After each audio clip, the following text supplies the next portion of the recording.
Tous les jours en train de critiquer le régime en place, pensez-vous qu'il a vraiment raison? Je dis tout simplement que c'est un problème de manque de loyauté.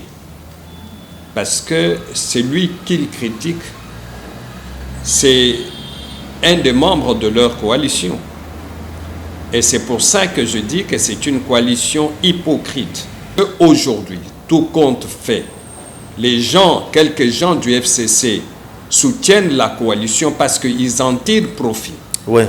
Quand le moment viendra où il faut se séparer, si nous avons encore la vie, si on est encore en vie en 2022, vous allez voir que les gens vont se tirer dessus les uns les autres dans ce pays ici, oubliant qu'ils ont fait un parcours ensemble. Chers compatriotes, merci de suivre nos vidéos. Mais ce n'est pas tout. Encouragez notre travail. C'est simple pour le faire. Abonnez-vous. Appuyez surtout là où c'est écrit abonner. Vous appuyez une seule fois et vous vous abonnez. Appuyez également la cloche. Oui, appuyez la cloche pour recevoir toutes les notifications de nos publications. Vous abonner, c'est nous encourager. Merci de votre fidélité à EDEM TV officiel. Merci à vous tous qui nous suivez de partout, chers Congolais. Bienvenue dans votre émission Actu Plus. Alors, c'est comme d'habitude, nous nous intéressons beaucoup plus aux questions d'actualité et grandes questions, bien sûr, qui touchent la nation congolaise. Et puis, nous cherchons toujours des solutions. Alors, aujourd'hui, nous allons parler toujours de l'affaire CPI avec un groupe d'avocats canadiens qui a saisi cette institution, bien sûr. Et puis, nous allons parler de l'affaire évêque Pascal Mukuna, éveil patriotique. Après plaidoirie et consort, le ministère public avait requis 20 ans comme peine, bien sûr, à l'encontre de l'évêque Pascal Mukuna. Et il y a d'autres aussi peines. Alors, Maître Jean-Claude Katende, qui est le premier vice-président de l'éveil patriotique en République démocratique du Congo, va nous en parler plus. Et nous allons tabler, bien sûr, sur certaines questions d'actualité également qui vont bien sûr tomber, comme d'habitude, vous le savez. Je reçois pour vous Maître Jean-Claude Katende, le président de l'Association africaine de défense des droits de l'homme, premier vice-président de l'éveil patriotique. Maître Jean-Claude, bonjour. Bonjour. Alors, un groupe d'avocats canadiens a saisi la CPI. Vous êtes, d'ailleurs, on peut dire ici, c'est vous qui nous avez informés. Nous espérons que vous avez beaucoup de détails sur ce dossier. Concrètement, il s'agit de quoi? Est-ce cette démarche pourra-t-elle encore aboutir à quelque chose ou c'est comment? Je pense qu'il est important de relever d'abord le fait que la question de crimes commis en République démocratique du Congo, qui relève de la compétence de la CPI, intéresse non seulement les Congolais, mais aussi la communauté internationale. Parce qu'il ne faut pas que des crimes aussi graves restent impunis. Je vais revenir sur un fait important. C'est que les avocats canadiens n'ont pas introduit une plainte formelle auprès de la Cour pénale internationale parce que la Cour ne peut être saisie que par les États membres, par les conseils de sécurité ou du fait de sa propre initiative. Mais les citoyens, qu'ils soient congolais ou d'ailleurs, qui sont au courant des informations concernant les crimes qui relèveraient de la compétence de la CPI, ont le droit, je dis bien ont le droit, de fournir ces informations à la Cour pénale internationale, donc au procureur, qui va les examiner et voir éventuellement si elles sont pertinentes, c'est-à-dire des natures à faire engager des poursuites contre leurs auteurs. Ça me permet de clore ainsi le débat qui était suscité à un moment donné pour dire est-ce que les groupes des avocats canadiens ont le droit de saisir la CPI. J'ai dit non. Ils ont tout simplement le droit de fournir des informations comme cela a été fait. Et ici, il faut se féliciter de la transparence de la Cour pénale internationale qui a directement affiché cette lettre sur son site web pour donner des informations à tous les citoyens. Et comme relevé dans la lettre, il est clair que quand même beaucoup de gens dans le monde s'inquiètent du fait que la Cour pénale internationale, le procureur de la Cour pénale internationale, a fait beaucoup de déclarations qui attiraient l'attention des responsables politiques et autres Congolais sur certains crimes. Mais la Cour n'est pas allée trop loin pour, n'est-ce pas, pouvoir engager des poursuites contre M. Joseph Kabila ainsi que les autres. Mais je crois que la question qu'on se poserait, c'est de dire, mais pourquoi Joseph Kabila? Il faut vous mettre en tête que la plupart de ces crimes ont été commis par les militaires de la garde républicaine, par les agents de l'ANR. Or, vous savez que la garde républicaine relève du président de la République, l'Agence nationale des renseignements relève de la compétence du président de la République, la même chose aussi pour la DEMIAP. Et donc, tout compte fait, le président de la République, en tant que responsable de toutes ces institutions, doit être au courant, doit avoir soit donné l'ordre, soit laisser faire les gens sous ses ordres d'opérer comme on l'a fait. Et c'est là la raison pour laquelle le président de la République, parce que les gens posent toujours la question, mais pourquoi il est cité? Mais c'est effectivement parce que les institutions qui sont citées ici, l'ANR, la DEMIAP, la garde républicaine, dépendent directement du président de la République, conformément aux lois de la République démocratique du Congo. Ne pensez-vous pas que cette démarche risque toujours d'être bloquée quelque part, du fait que les anciens chefs de l'État élus, les anciens présidents de la République élus sont protégés par un statut? D'abord, je dois vous dire que la loi dont question, c'est une loi qui est anticonstitutionnelle parce qu'elle consacre l'impunité de certains Congolais pour les simples motifs qu'ils ont occupés à un moment donné les fonctions de l'État, lesquelles fonctions auraient dû peser sur eux pour renforcer davantage leurs responsabilités vis-à-vis des citoyens. Mais fort malheureusement, ce n'est pas ça la situation. Mais il faut dire que si les anciens chefs d'État sont protégés par les lois de la République démocratique du Congo, ils ne sont pas protégés par les lois au niveau international.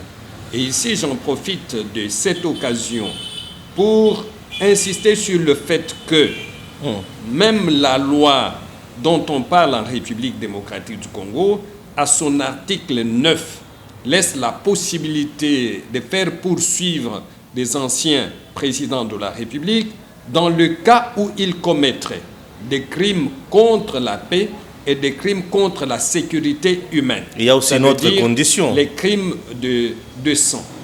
Effectivement, il y a cette condition qui est reprise de la Constitution. Oui, ça demande que 2 tiers. L'ancien président de la République ne peut être mis en cause, en accusation, qu'avec l'autorisation de 2 tiers du Congrès. Du Congrès. Voilà. Mais il faut et que les juridictions encore nationales ont suprématie sur les juridictions internationales. Oui, mais cela n'a aucune importance parce que c'est même contraire aux lois de la République, à la Constitution qui dit que les traités et accords internationaux signés par la République démocratique du Congo ont primauté sur les lois nationales.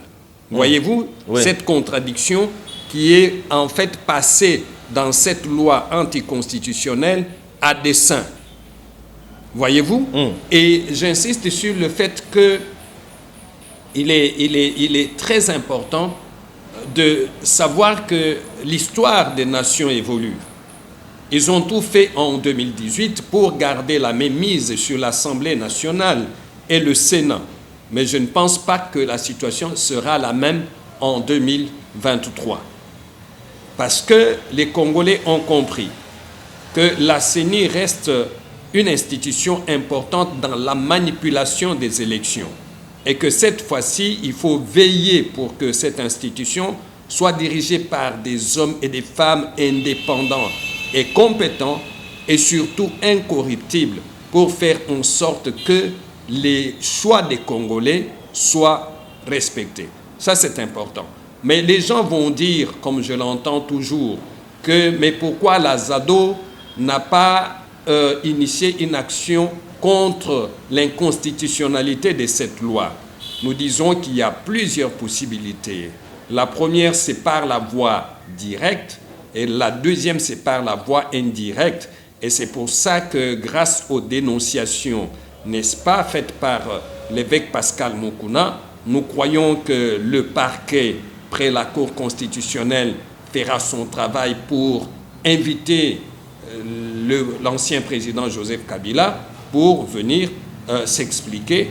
Et si la Cour est saisie, la conséquence est que nous allons, par la voie d'exception, faire constater par la Cour constitutionnelle que la loi en question, c'est une loi tout simplement anticonstitutionnelle. La CPI, bien sûr, qui est la Cour pénale internationale, peut se saisir du dossier et venir enquêter dans un pays qui est membre, bien sûr, sans l'autorisation de ces derniers? Je ne dirais pas que sans autorisation, on va parler de la collaboration. Ouais. On va parler mais cette collaboration risque aussi d'avoir de poser problème du fait que Joseph Kabila, c'est l'allié de taille à Félix Tshisekedi. Et ils vont se protéger entre eux. Cela n'est pas un problème. Les questions que nous soulevons, ce ne sont pas seulement des questions soulevées pour le présent, mais c'est aussi pour l'avenir. Ouais.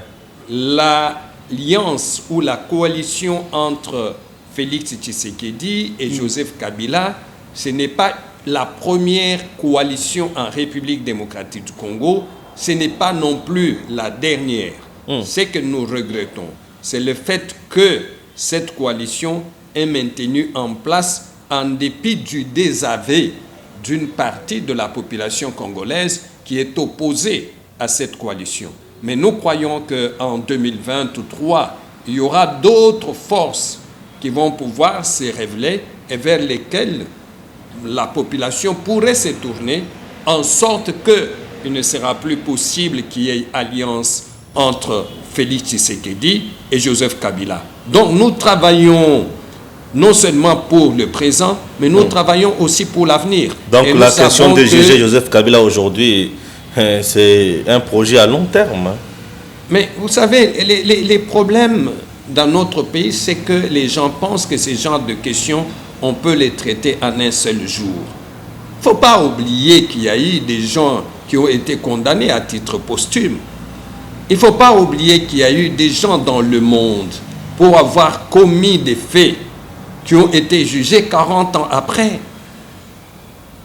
Ouais. Donc, nous ne devons pas être pressés. Le problème est qu'il faut embarrasser la Cour pénale internationale en lui soumettant tous ces cas, comme les groupes des Canadiens l'ont fait. Et ça montre que la communauté internationale et les Congolais restent préoccupés par ces crimes, même s'ils ont été commis il y a plusieurs années. Il faut qu'un jour, l'ancien président Kabila et les membres de sa coalition puissent répondre, les membres de son ancienne administration puissent répondre de ces faits qui sont mis à leur charge. Et ce qui est bien, c'est que c'est une question qui n'est pas oubliée. C'est une question qui est remise sur l'agenda national et international à tout moment. Et nous avons cette conviction qu'un jour, ils répondront de leurs cris. Nous ne sommes pas instaurés dans notre pays aujourd'hui un régime, pour avancer, ne pas encore reculer, ne pas encore se plonger toujours dans les conflits qui risqueraient encore de nous diviser, de nous déchirer davantage. On ne peut pas occulter les passés d'un peuple. Et c'est le fait de l'avoir occulté aujourd'hui que nous assistons au fait d'avancer sans avancer. Avancer sans avancer. Ah oui, parce qu'aujourd'hui, fondamentalement, qu'est-ce que l'alternance piégée par M. Joseph Kabila nous a apporté fondamentalement. Parce que vous voyez qu'aujourd'hui, même au sein de la coalition CACH-FCC, il y a toujours des soubresauts.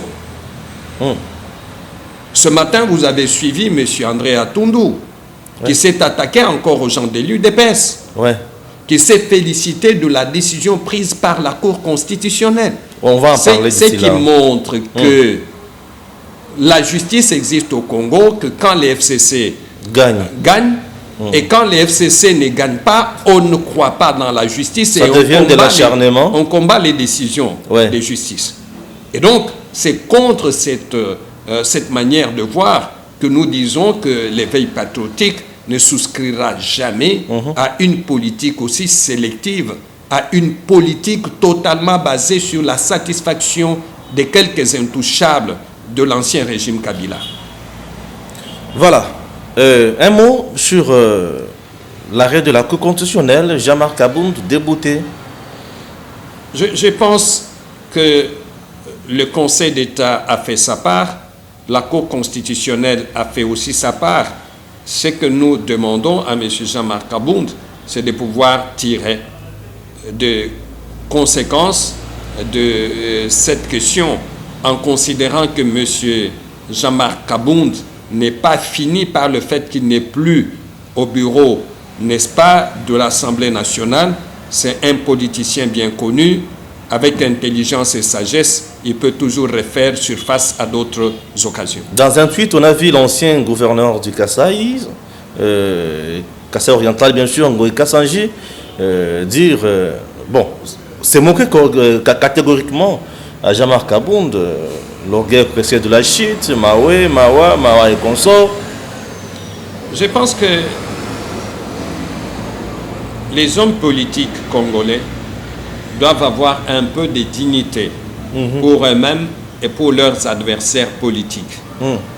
Parce que nous savons que M. Kabound, qui est désavoué aujourd'hui, a joué un rôle important dans la mise en place de la coalition CACH-FCC, qu'il a défendu mordicus. On ne va pas oublier dans ce pays que M. Kabound avait dit que quiconque combat la coalition CACH-FCC est un sorcier. Ça veut tout dire. Et aujourd'hui, que les gens écrivent contre lui, ils doivent se rappeler qu'il a été un acteur important dans la mise en place de la coalition dont ils sont bénéficiaires aujourd'hui. Et en même temps, M. Kabound doit tirer des leçons pour dire que à des moments, il faut avoir des réserves. Même quand vous avez le vent en poupe, il faut savoir avoir des réserves quand on parle. Ne pas aller au-delà de ce qui est soutenable, ne pas aller au-delà de ce qui est conforme au bon sens. Je crois que la situation qui arrive à M. Kabound doit lui permettre de tirer des leçons, de voir qui sont ses vrais partenaires politiques et aussi aux autres de pouvoir avoir des réserves en parlant de lui. Barnabé Kikaya, tous les jours dans les réseaux sociaux, tous les jours en train de critiquer le régime en place, pensez-vous qu'il a vraiment raison? Je dis tout simplement que c'est un problème de manque de loyauté. Parce que celui qu'il critique, c'est un des membres de leur coalition. Et c'est pour ça que je dis que c'est une coalition hypocrite. Et le président Félix Tshisekedi, s'il ne fait pas attention, il apprendra à ses propres dépens. Parce qu'aujourd'hui, tout compte fait, les gens, quelques gens du FCC, soutiennent la coalition parce qu'ils en tirent profit. Quand le moment viendra où il faut se séparer, si nous avons encore la vie, si on est encore en vie, en 2022, vous allez voir que les gens vont se tirer dessus les uns les autres dans ce pays ici, oubliant qu'ils ont fait un parcours ensemble.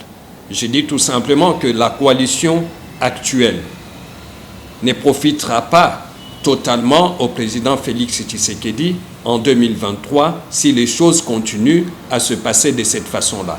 Il est important qu'il tire des leçons.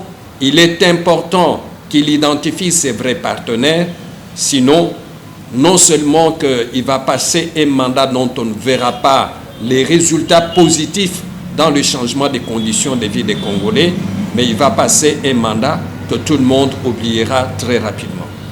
Voilà, dernière préoccupation, c'est le procès avec Mukuna. Voilà, nous attendons la décision du tribunal. Effectivement, nous attendons la décision du tribunal. Effectivement, le ministère public a requis 20 ans de prison pour l'infraction des viols. Effectivement, les avocats de M. Pascal Mukuna ont fait une défense dont l'histoire des procès en République démocratique du Congo gardera en mémoire. Parce qu'ils ont